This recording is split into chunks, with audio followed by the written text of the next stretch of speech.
We are back on.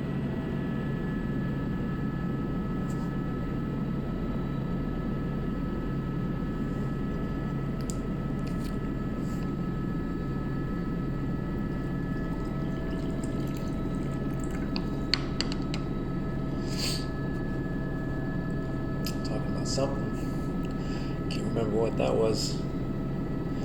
But yeah, coming into the delivery area now, or the loading area. So look at the altimeter now. It's going to be important for later. It's going to be important later.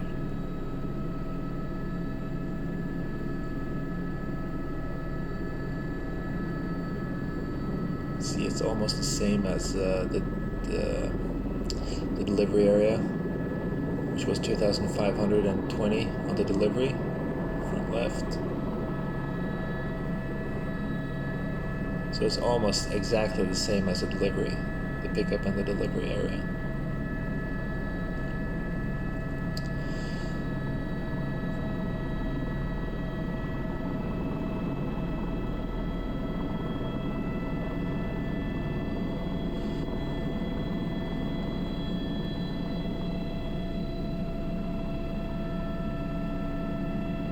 I think this was about 800 kilos. I can't really see the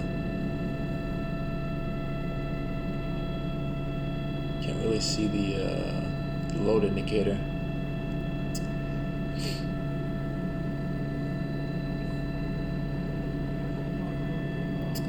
But yeah, I think I'm stuck on this angle for a little bit. I think this, yeah, you can see it already. It starts to oscillate. I'm at 60 knots, and right as it hits the broadside, it slings out.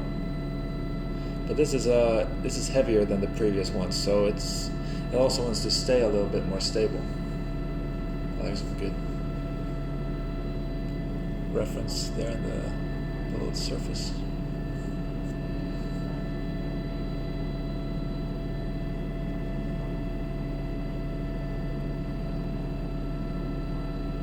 Yeah, I'm at 60 knots still, and then it's staying pretty stable. A little bit below now. So this is a manageable speed, I'd say, like a manageable oscillation rather, and rotation for the load. This is acceptable. But if you go up to like 70 knots, it would be many times worse. Probably. I don't try it, but it probably would be many times worse. And you wouldn't even gain. You would gain 10 knots, but in flight time, in these routes, you wouldn't gain many minutes. But you would use a lot more fuel, because you have to, to gain 10 knots at that speed, you would have to increase the power by a lot more. So, yeah, we're slowing down, 50 knots. Look at the altitude now. We have 2,700 feet, so I'm 60 meters above with the load above the delivery area now.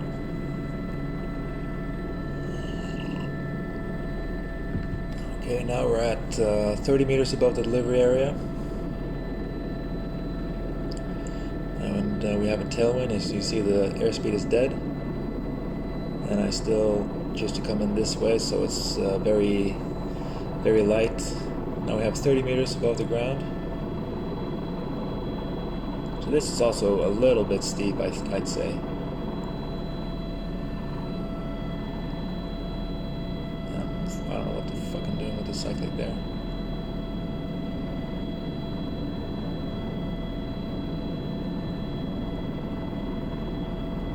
Oh, I was demonstrating. Yeah, I forgot about that.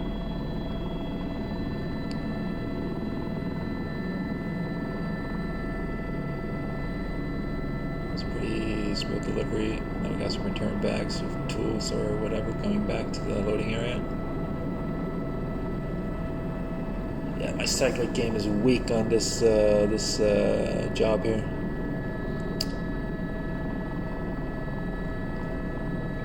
It's like some days you just have off days, I guess. Like whether it's It's a good pickup though. But it's just like some days you just can't, like you can't put your finger on it, and it's so annoying. Oh shit, that looks low.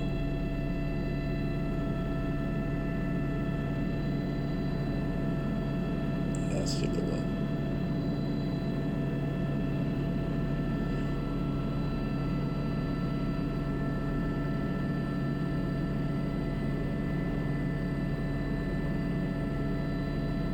It might just look low. Well, now I'm about 30 meters above, yeah, so you got about 40 meters above the ground now.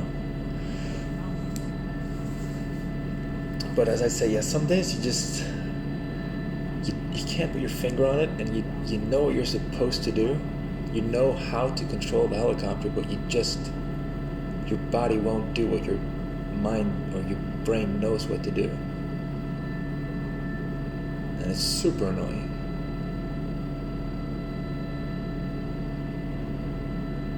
And now I'm high up.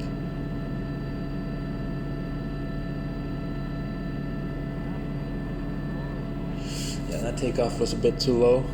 It wasn't heavy at all, the load, so I don't know why I went that low.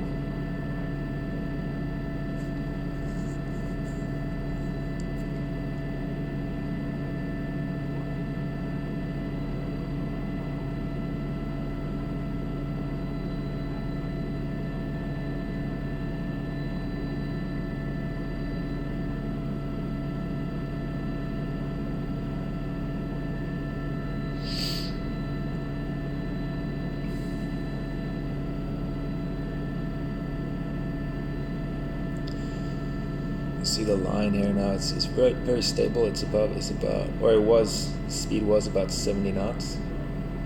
It's just dead stable. That's the nice thing about big bags. Alright, I'm slowing down. So you see it, check our altimeter, 2,700 feet now. So 60 meters above the ground. 40 knots. And the wind here is coming from the water, so it's going, now I'm straight tailwind now. You can see the airspeed as well. There's dead.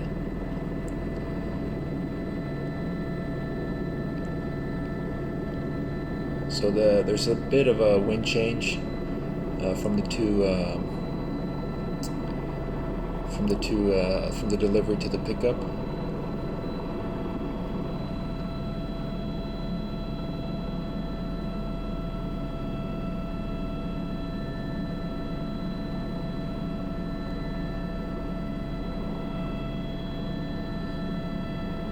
Better cyclic, missed a little bit, but that's a lot better of a cyclic movement.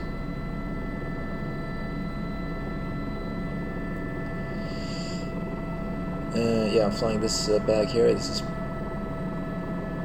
not that heavy. Here, just move the helicopter. Don't overthink the cyclic. Just move the helicopter while you're looking down.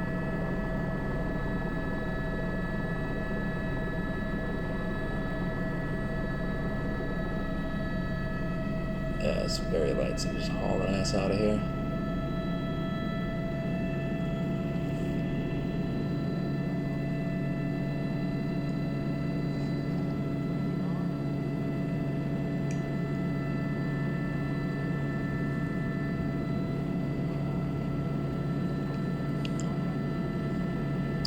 Now you can actually see the load down in the mirror to the right of my right foot.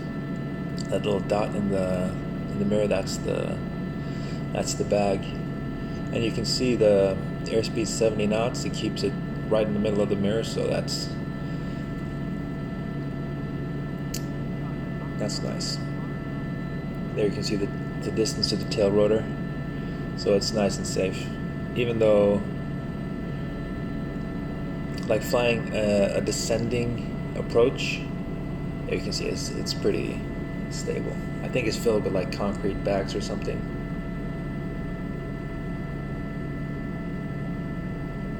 But sometimes you can see it a little bit here. You can see that little opening between the attachment points.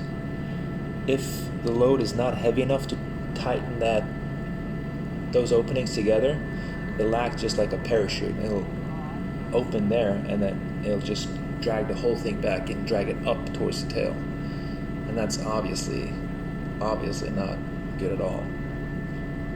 So in those cases, you have to fly it slower, basically, because it'll act fine up until like 50 knots, but then above 50 knots it'll start to inflate, and then it can really be just like a pilot chute for a parachute.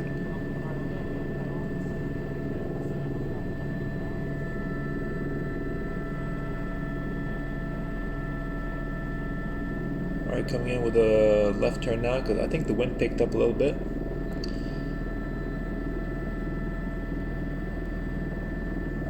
Nice broad angles here. Look at the altimeter. We're 30 meters above ground now. So this is also quite steep approach, but this is fine with this type of load. But ideally, you don't want to come in that steep. See, all this time I'm spent going straight down. That's fine, but it's also way more taxing, and it takes longer, and it's harder than having the correct approach path. When I say correct, I mean the ideal approach path of just a slow, gentle descent towards the final delivery. That's a what do you call that? It's like a jackhammer that you put on a mini excavator to punch rocks. I'm just going to put this up on this load here, and then they're going to strap it while I fly another one back.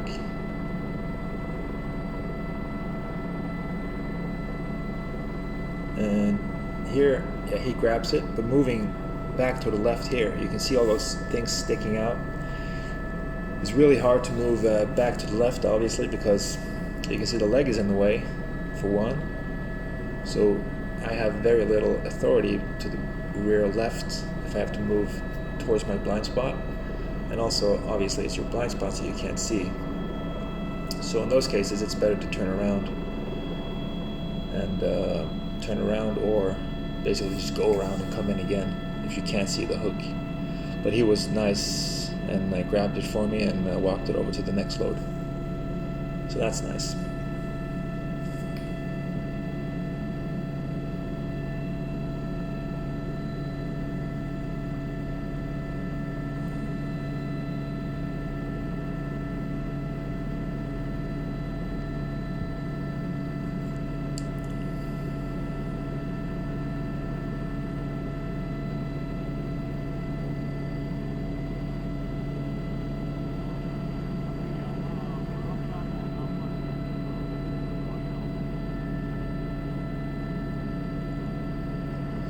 There's very little friction on the cyclic here.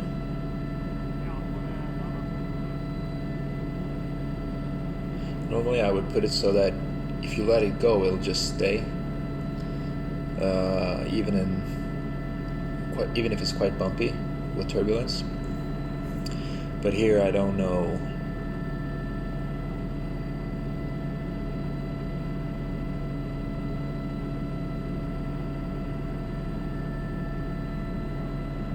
I don't think I have that much. Now I'm pointing at the fuel gauge, so I'm getting pretty low on fuel, so that means I'm getting lighter. So I probably am going to start to want to look at that mini excavator on the next go.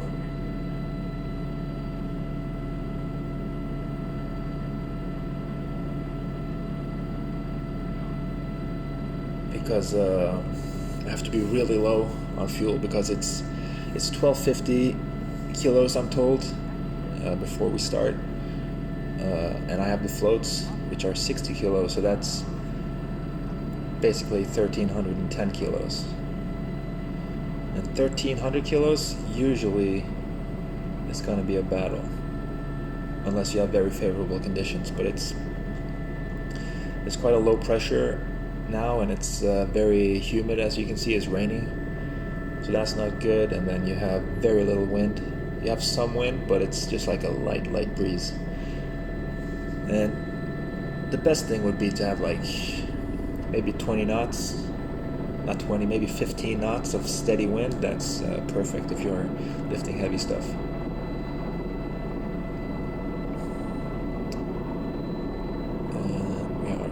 So this is a better approach. See, now I'm about 20 meters, 15 meters above the ground. Cyclic is going all over the place.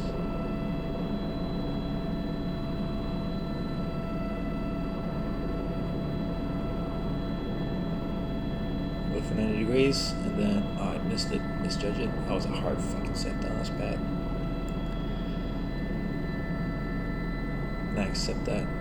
We're going to move that afterwards even,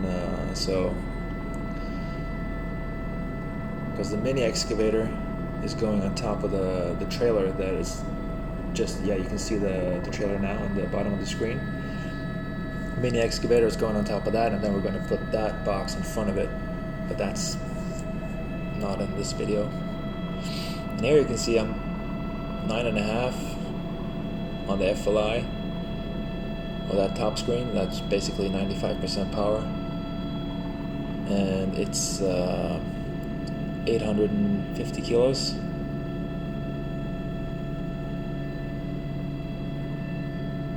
But that's not really representative, because it got in the air really quickly and then I gained speed really quickly, so it's not like it takes 9.5 on the FLI to lift that. It's just, that's what I use to lift it with. And now you can see I'm up to 80 knots almost. Yeah, there we go, 80 knots. And you can see the FLI is not that much higher than what it was at 50 or 60 knots. But that's just because of the form of the load. It's very low drag. It's a pallet of concrete or like cement, and that produces really very little drag. So it's easier to increase the airspeed up to 80, or basically it allows you to increase the airspeed up to 80 without the form of the load producing a ton of drag. And it's also very stable, as you can see. There's basically no attitude changes. There's no pulling of the load, so it's basically hanging straight down. Now I think I'm going to be coming in a little bit more with the nose into wind. You can see the attitude or the yawing now of the helicopter on the top right in the picture-in-picture. So now I'm pretty much crosswind. You can see the airspeed is dead. Now I'm basically turning myself back, like kind of towards the left. So the picture-in-picture is not, the picture of the load is not the same as the attitude or the helicopter. There you can see the airspeed comes alive a little bit. So basically now I'm facing into wind with the helicopter.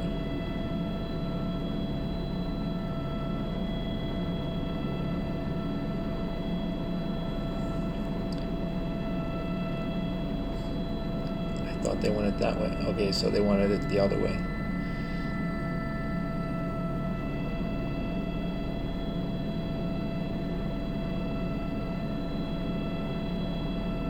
The plastic goes flying. Those types of plastics are bad. I actually didn't notice that when I flew. I actually didn't see it. So now I'm going for the mini excavator. As you can see, there's the belts have been taken off and the hut is off. So it's only the body of the excavator. I don't know these things. And I increased the picture-in-picture now just so you can see the power better. And now it's like this. Now I'm facing straight into wind. And now it's just practice in being completely still with the cyclic as much as possible. Just get the position, and then you can see the power going all the way up to max. And we are airborne, and it's all the way to max, almost at least. and then just gain speed slowly. You can see the airspeed is alive, 40 knots. But that's not 40 knots, obviously, it's just the airspeed's alive. And now we're going to lose the airspeed as we go through ETL. Keep the power up, and then the airspeed's going to come back. Just keep the power, and now we're gaining airspeed, so now you can reduce the power. So that went pretty well. It went easier than I thought it would, actually. So you see, like 1250 is not, usually it's not a big problem, but if it's like gusty and downdrafty, it's obviously it's going to be harder. But on any given day, or if it's a summer day, like a hot summer day, man, it sucks. It's not fun to fly heavy stuff. And I think I showed up there just to see how stable it is, because now you can see I'm pulling 8 on the FLI and I'm doing 60 knots, and that's basically just because the digger is pulling down quite a bit. I think you can see it pretty well now on your screens. 1260, so I think it's 1250, and that's including the long line, which is about 20 kilos. But now we're going around to the left because the wind now is coming from the right, so we want to use every bit of lift that we can. So getting that, whatever, the 2-3 meters per second wind is going to help us quite a bit, actually, compared to no wind. The important thing with delivering heavy loads is to use a lot of power early, because if you set the approach with like 500 feet per minute descent, it's going to take a long time to stop it. So you want to lose the altitude quickly, and then you want to have the final approach be as little vertical as possible while you use a lot of power and go really, really slow. It's just like the slower you go, like slow is good, but slow is better. You know, that's what this instructor used to say. Slow is good, slower is better. But that was with regards to approaches during night. Slow is good, slower is better. So here I'm going to want to try to lose all the altitude I can. Now notice the altimeter, and notice the airspeed is dying off quite a bit, but I am straight into wind, so you see the airspeed is still alive. Now I'm 60 meters above the target with a load, so I want to keep coming down. And now I'm 30 meters above the target soon. By 30 meters, I mean 100 feet. And I know that's not exact, but that's just what I use. So a little bit out of trim, but I just don't want to push right pedal too much, because I still need that power. So now we're not losing enough altitude. I'm not paying enough attention to the altitude. So I'm going to come in quite high, just like I did with all those light loads. So now I have a lot of altitude to lose. Not a lot, but I have more than I would like. So now I just have to sit and wait, basically. Now you can see the airspeed is alive, so now you know that I'm into wind, or I know that I'm into wind. And we're coming down to about 15 meters above the ground. Just keep it coming down, and don't rush it, and don't get rushed by the people on ground. You can see the power is basically all the way to the max. So if I push right pedal now, it's quite possible that you might over torque it, because the right pedal adds torque. And he points to the trailer, and I'm like, yeah, I know, I see it. But this is just nice and slow. Try to keep the cyclic as steady as possible.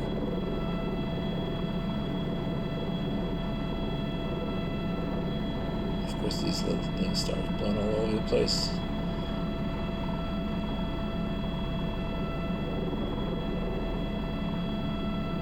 it's down, and you can see the power go down, and then we have to adjust it a little bit. I think we have to, yeah, it's too far back now, or too far forward on the trailer. So, but we're just going to leave it there for now, and then, or maybe we're going to adjust it a little bit, and then I'm going to go back in and pick up the last load. But if you see the fuel now, it's hard to see what the gauge says, but I think it says 84 liters. 83.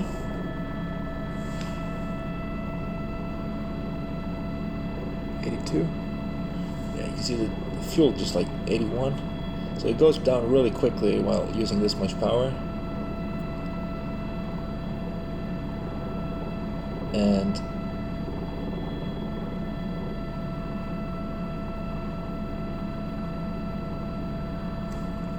that's 80 liters.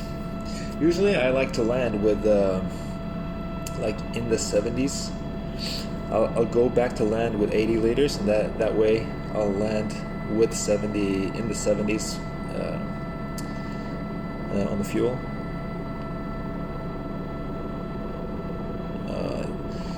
The thing is, it's like there's different schools of thought on this, but I think you're like to. If you go lower than, if you have your lower limit is lower than 70, you're gonna have very little to go on. If something screws up on the other end, and then now I forgot the load, so I'm down in my 70s and I'm still going in for another one, and I forgot to bring the last load. That's a super cool shot. That's so sick. So I wasted about 3 or 4 liters there. So now I should have just gone into land, I think, to just pick up just put on like 60 liters and pick up the rest after.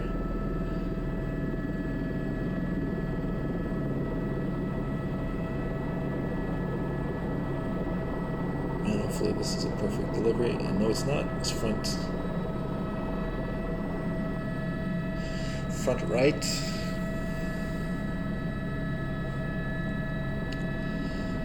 And this load is also bigger. It's taller. So I'm in my low 70s now. Cyclic steady, that's good. That's a good cyclic right there. That's perfect. I'm doing it perfectly. But that's what you want. Super steady. So I saw while picking up the mini excavator, I was a little bit jerky. Basically, you want to keep the cyclic as steady as possible, because if you move the cyclic, basically you're wasting lift trying to move the helicopter sideways when all you want to do is move it upwards. Does that make sense? So basically you're wasting, like the lift vector is going side to side instead of straight up if you move the cyclic, so that you're just wasting kilos basically. This one is a lot bigger, so you can see it has this load. I'm jumping all over the place here. This load, you can see it's moving quite a bit. It's at 50 knots. And that's the broadside. You can see it starts to move quite a bit. And the broadside gets in again.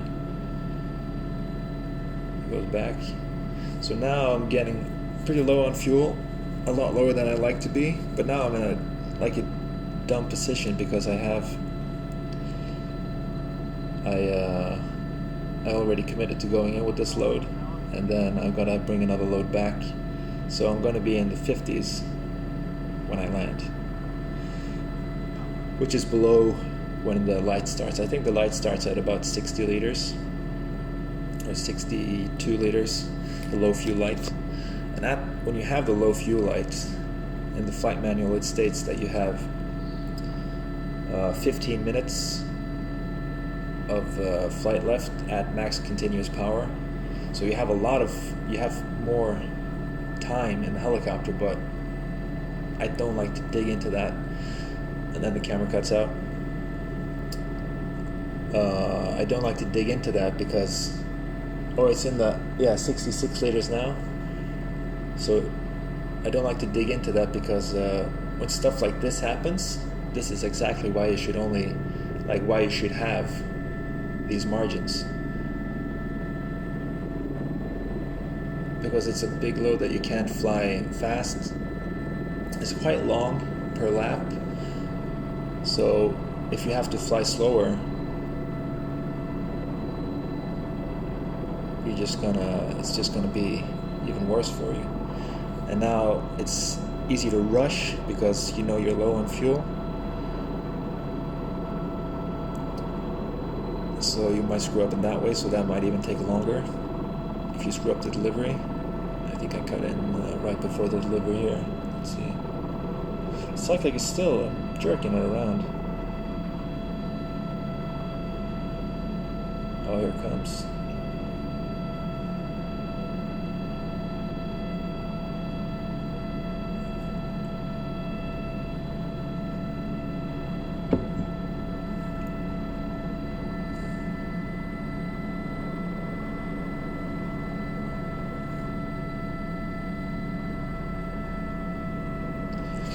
So now I think I'm in. I gotta be low 60s now on the fuel. So this is gonna be the last load of the day, or this video actually. But see, I'm rushing. I'm just jerking all over the place. And I can see already now that this load is not evenly strapped. So you can easily see that it's heavier on the right, and they're too tight, the slings on the side there, so this is just going to be a shit show if I try to fly it too fast. But now I kind of have to fly it fast because I'm running low on fuel. And you can see this is going to be interesting. Coming up to 40 knots, and there you go. So this is just going to be a bitch to fly. So I have to fly it slow. Oh, it's really annoying. I have to fly it slow while looking at the fuel counter, just like dropping liter by liter. So basically now I just fly it down to a manageable level of rotation and oscillation.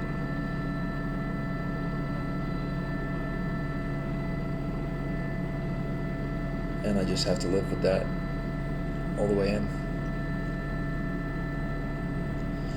So I think now I'm on 60 liters, so the fuel light would be coming on now. It's to the top left on the panel, so I don't think you can see it on this camera angle. Or top left on the wash and corning panel. Wash and corning panel? Caution warning panel.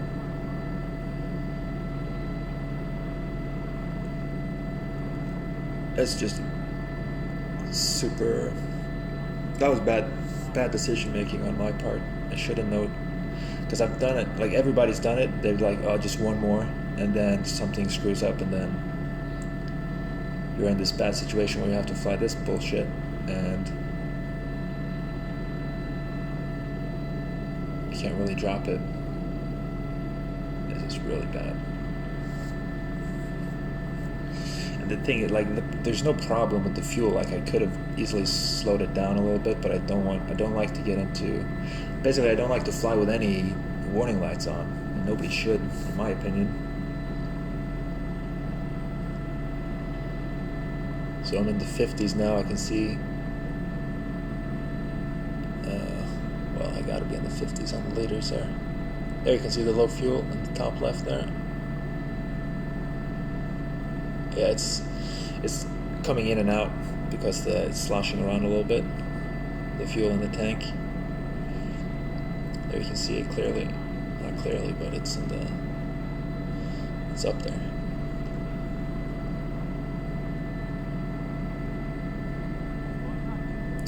And now there you can see it. I'm in 55 liters. So some people have, like, I've heard people have like 40 liters as their minimum. But I find that stupid. Because like if you can't lift it with, like I guess there's different reasons why you would have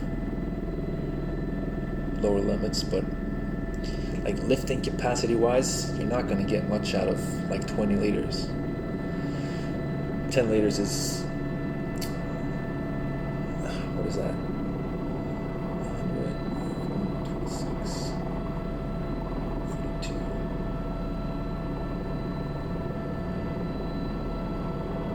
I can't do that math really quickly. But it's like, what is it, like 20, 30 kilos? Well, it wouldn't be 30 kilos, it would be less than 20. Because it's 0.79.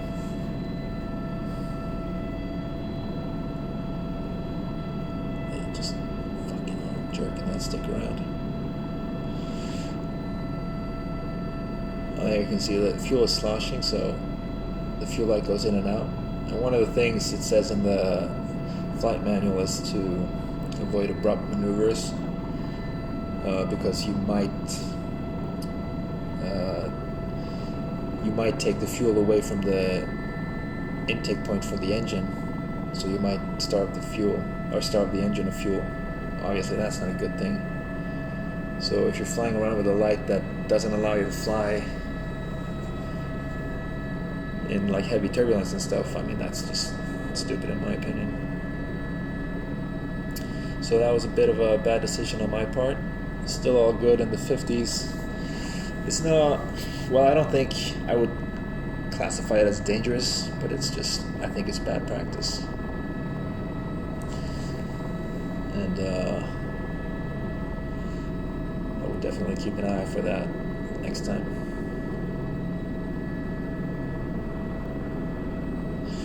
But yeah, anyways, that's the end of this video. I hope you guys enjoyed it. And